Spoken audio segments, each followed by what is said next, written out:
the impeachment proceedings into Donald Trump threaten to consume his presidency, the public phase of that effort and the investigative aspect of the impeachment process are now speeding down two parallel tracks. The second public hearing gets underway at 9 a.m. tomorrow morning, while the closed-door investigative track of the impeachment proceedings presses on, gaining new steam with yesterday's dramatic revelation from Ambassador Bill Taylor about a previously unknown phone conversation between Donald Trump and his ambassador to the EU, in which Trump asked specifically about the investigations.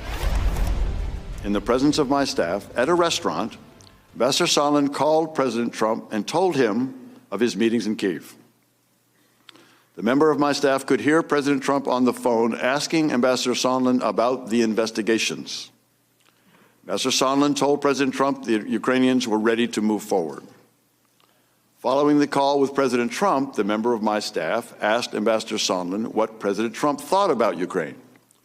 Ambassador Sondland responded that President Trump cares more about the investigations of Biden, which Giuliani was pressing for. So Taylor didn't identify the aide who reported the call in that testimony, but two sources tell NBC News it was a State Department official named David Holmes. Holmes will talk to lawmakers behind closed doors tomorrow. And just this afternoon, we learned Holmes wasn't the only one who overheard that call. The Associated Press was first to report there's a second official from the U.S. Embassy in Kiev who also witnessed Sondland speaking to Trump over the phone in a restaurant in Ukraine. That's according to an official familiar with the matter. Also emerging today, a clearer picture of the battle lines that have been drawn. House Speaker Nancy Pelosi saying today she sees evidence of bribery.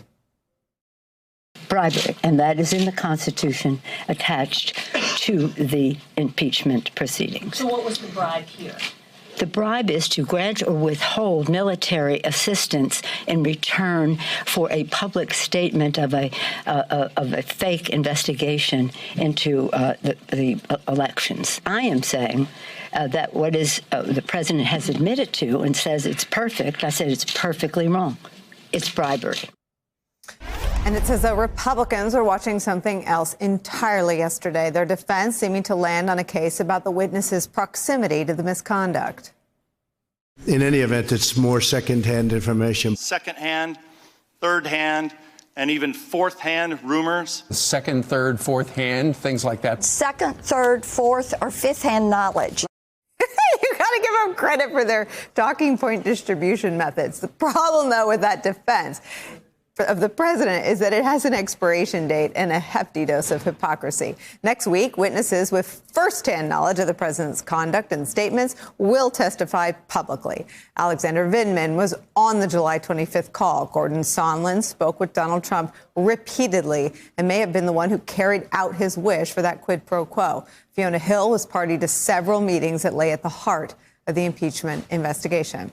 Not to mention the reason that more witnesses with firsthand knowledge haven't been before the committees is because the president won't allow them to. It's something our friend Neil Katyal calls an additional impeachable offense, writing this, quote, while the Ukraine allegations have rightly captured the attention of Congress and much of the public, Mr. Trump's effort to hinder the House investigation of him is at least as great a threat to the rule of law. It strikes at the heart of American democracy and is itself the essence of an impeachable offense. That is where we start today with some of our favorite reporters and friends. With us from the White House, Jonathan Lemire from the Associated Press, former U.S. ambassador to Russia, Michael McFaul. With us at the table, former federal prosecutor for the southern and eastern districts of New York, Barrett Berger, former deputy national security advisor to President Obama, Ben Rhodes, and former aide to the George W. Bush White House and State Department, Elise Jordan. Jonathan Lemire, let me start with you and what the AP is reporting about a second witness to that call between Sondland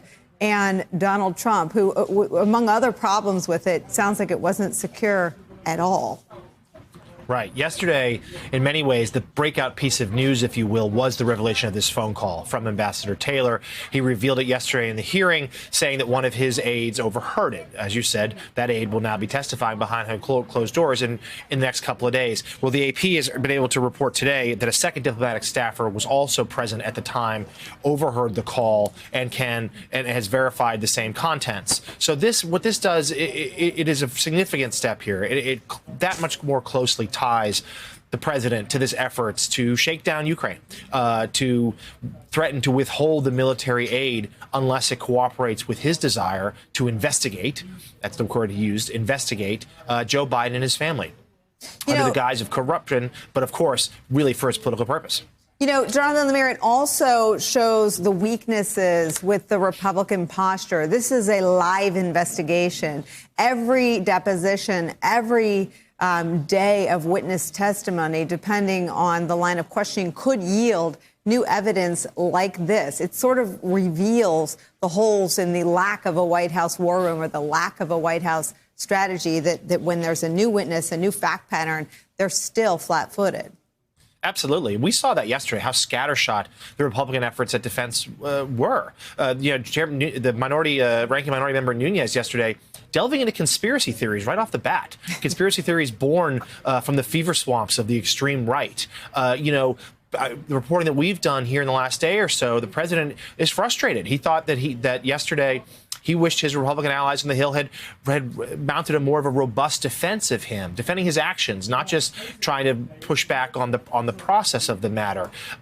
He, of course, the White House has been spinning this, the Trump campaign as well, suggesting that, there really was nothing new yesterday. Of course, that's not true because of that phone call, but suggesting that they don't believe this will have changed the minds of any Republican senators. That may be the case. But as you say, it's only day one. There are plenty more revelations to come. And this is a White House that from the beginning of this inquiry has been caught flat-footed, has not been able to sort of organize a coherent defense, and there is no war room. They're relying simply on the president and his Twitter account, and just behind me, Marine One touched down just a few moments ago. The president will soon be leaving the White House on his way to Louisiana for a rally. He tried to project yesterday that he was above the fray, that he was too busy doing the people's business and meeting with the leader of Turkey in order to pay attention to the hearings, although his Twitter account would suggest otherwise. I fully expect, though, that when he leaves the White House here, and certainly from the rally stage tonight, he will offer his thoughts on the matter. Ambassador McFaul, above the fray is not a place Donald Trump is often found. Let's talk about this call, though. As Jonathan Lemire, I think, has underscored, this was the new fact entered into evidence, if you will, in the court of public opinion. And it is another contact between the person running the off book, the dark op. That person has a name. It's Donald Trump. And one of his operatives on the ground, that person has a name too, Gordon Sondland, his ambassador to the EU. Now, unpack for us some of what you and I talked about yesterday, some of what I know you tweeted about. I mean, there are problems with this call between the person running the scheme and the person carrying it out in Ukraine. But about fourth or fifth on the list is the fact that it took place in a restaurant on a cell phone, right? Well, let's separate out substance from process. On the substantive piece, remember, the president of the United States just talked to the president of Ukraine the day before. Why does he need an update just one day later from his operative on the ground if it's talking about U.S.-Ukrainian policy? Obviously, he's checking in with his lieutenant on the ground to see if the Ukrainian government has delivered on the investigations that he wanted. Why does he need an update from, presidential aide Yermak in Ukraine? He's the president of the United States. He's got a lot going on. The substantive piece, that shows that the president was intimately involved in what they were doing. And on the process piece, let's just be clear. You make any call on an unclassified cell phone in Ukraine, that means Vladimir Putin has the transcript. I hope they didn't talk about anything compromising in that call. And the fact that he would sit there in front of aides... Can I just stop you? Can I stop you? Is there anything more compromising than holding military aid over an American ally for dirt on the Bidens? Maybe they wanted Putin to hear that. I don't know. I'm trying to be generous here. But, we do have secure comms at the embassy. If Ambassador Sondland wanted to go over and call the White House Situation Room on a secure telephone, that would have been made readily available to him. He chose not to do that. But even talking about it in front of other diplomats, one of whom I know, by the way, served with me in Moscow, incredibly sloppy. It just underscores that Mr. Sondland is way over his skis, way above his pay grade in what he was doing here. And, Ben, Gordon Sondland's use of insecure communications is something I've heard from lawyers representing other witnesses in the impeachment proceeding, that he handed out cell phone numbers, that, NSC phones, at least when I was there, don't take or receive text messages for obvious reasons. He was using all sorts of electronic communications. I mean, they're because of the volume business of transgressions, we don't often focus on what would, in a normal White House, be a mega scandal. A president calling an ambassador right on the border of Russia and making a call that Vladimir Putin could obviously hear. Yeah, and let's just unpack why this is important. First of all, we know the Russians have this call. And if people want to know, if they want to relive something that was very painful for me at the time, we had a diplomat, Toria Nuland, who was in Ukraine on a cell phone having a phone call. That phone call was recorded by the Russians and released on YouTube channels by the Russians. So they have this, and just think about what that means. They are currently in possession of evidence of impeachable offenses by Donald Trump. Wasn't Mike Flynn fired for the same kind of thing, or less than that? Yeah, and well, among other things. But what this shows is. But Sally Yates came and told Don McGahn that Michael Flynn could be a target for blackmail because the Russians had something on him. They had this lie that he'd told about a conversation with Kislyak. Exactly. So once again, Vladimir Putin is sitting there with compromising material on the President of the United States that he could leverage. Donald Trump knows in the back of his head that the recording of that phone call could turn up on a Russian YouTube channel at any time. That is very damaging to U.S. national security. It also suggests a pattern, right? Another important thing about this impeachment that we have to recognize is what it tells us about all of our foreign relations. Is this the norm of doing business? Is this kind of corrupt quid pro quo approach to other countries, how we do business? Well, we have every reason to believe that this is something that Donald Trump does regularly, engage in casual conversations about sensitive matters on non-secure cell phones. How many compromising transcripts do the Russians and the Chinese and others potentially have on this president? And the last thing that I can't help but say, Nicole, is his whole campaign in 2016 was about the mishandling of classified information, about this email server that Hillary Clinton had that allegedly, potentially had classified information on it. And he cared so much about this that he made it the centerpiece of his campaign. So I'm waiting for the Republican outrage that they directed towards the Clinton private email server to be directed towards the fact that Vladimir Putin has compromising and sensitive information about the president of the United States. I can hear you from here, Ambassador McFaul. It's sort of like the audacity of hope to the audacity of a dope. I mean, what is he stupid? I mean, why does he do this? Is it ignorance? Is it willful sharing of information with Vladimir Putin? What gives? Well, I don't know the answer to that question, but I think Ben's on to something important. This is just what we know. Think about all the telephone calls that we don't know that are being done on the president's cell phone. We don't actually know what phone Ambassador Sondland called. I would like to know that. I hope we'll find out that in testimony tomorrow. And I also just want to keep underscoring how unusual it is for any ambassador, even ones that know the president well, to be calling the president of the United States under any circumstances. That usually only happens under crises. When I was a U.S. ambassador in Russia, I never called President Obama once in a one-on-one telephone call, and I knew the guy pretty well. I'd worked for him for 3 years with Ben at the White House. That suggests to me the intimacy of their relationship and the priority of this quote-unquote drug deal, as the National Security Advisor called it, to the president of the United States. All right, let's deal with some of the evidence that this sort of puts into the public record. And this is one of the ways where it's just so extraordinarily different from the Mueller probe, because we are learning the evidence at the same time that the investigators are. So the Associated Press broke this story. The Washington Post has since confirmed it, saying that a second diplomatic staffer also at the table. They named that staffer. He's a Foreign Service officer based in Kiev. He was also briefed on what Sondland and the president were talking about.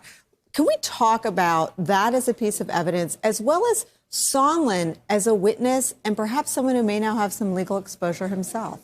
Well, Sondland definitely has some exposure here, depending on what his prior testimony was. I mean, it'll be really interesting when we see him next week to see how this affects his testimony and what ways it differs from, what he testified to in these depositions. I think having a second witness here is even more compelling. One of the hardest things in an investigation is to get a sense of somebody's intent. What were they thinking while something was going on? Unless you actually have that person sitting in the chair, it's oftentimes hard. What this call and two people now who have overheard this really shows us is Donald Trump's intent. What was he singularly focused on? The investigations, not from a secondhand source, from his own mouth. I think these are two incredibly potentially important witnesses that could have very valuable information. And, you know, Elise, if you watch the way this case is coming together, which, again, we get to do because it's a congressional investigation, if what the AP and the Washington Post are reporting about a second witness, it would appear that any effort to be part of a cover-up for Donald Trump, at least at the State Department, is off, or it's one only being participated in by Mike Pompeo. Or Gordon Sondland. Is Gordon Sondland going to try to keep to his earlier statements, which he did adjust, but it seems that he's got a little bit more adjusting to do when he comes before Congress next Wednesday? To Ben's point about the information security environment, if Donald Trump was having casual phone calls with Gordon Sondland, do you think that he spoke to Rudy Giuliani when Rudy Giuliani was on the ground in Ukraine doing his brokering and machinations?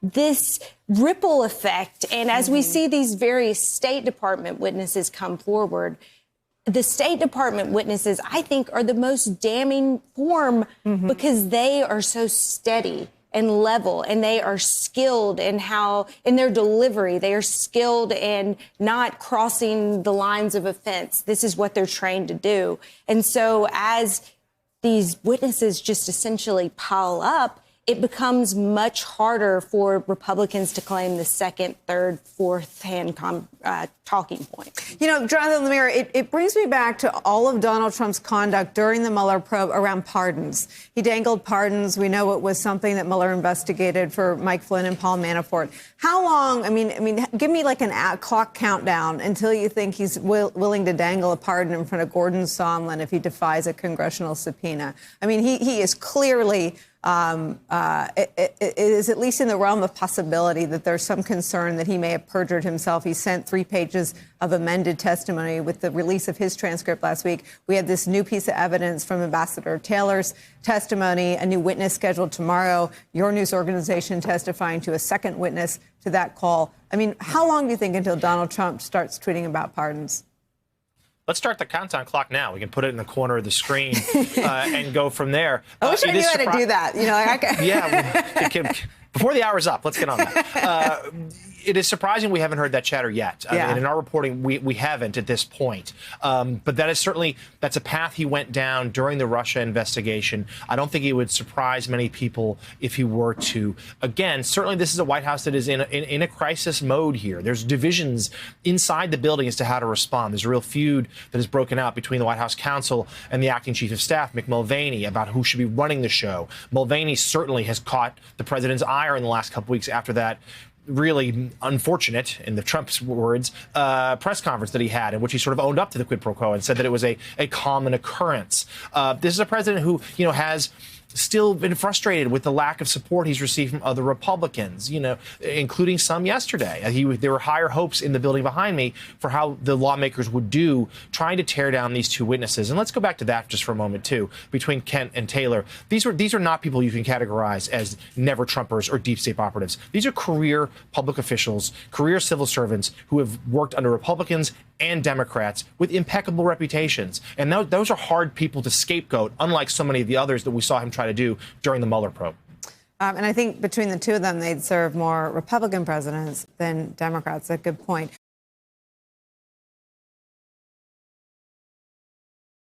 Hey there, I'm Chris Hayes from MSNBC. Thanks for watching MSNBC on YouTube. If you want to keep up to date with the videos we're putting out, you can click subscribe just below me or click over on this list to see lots of other great videos.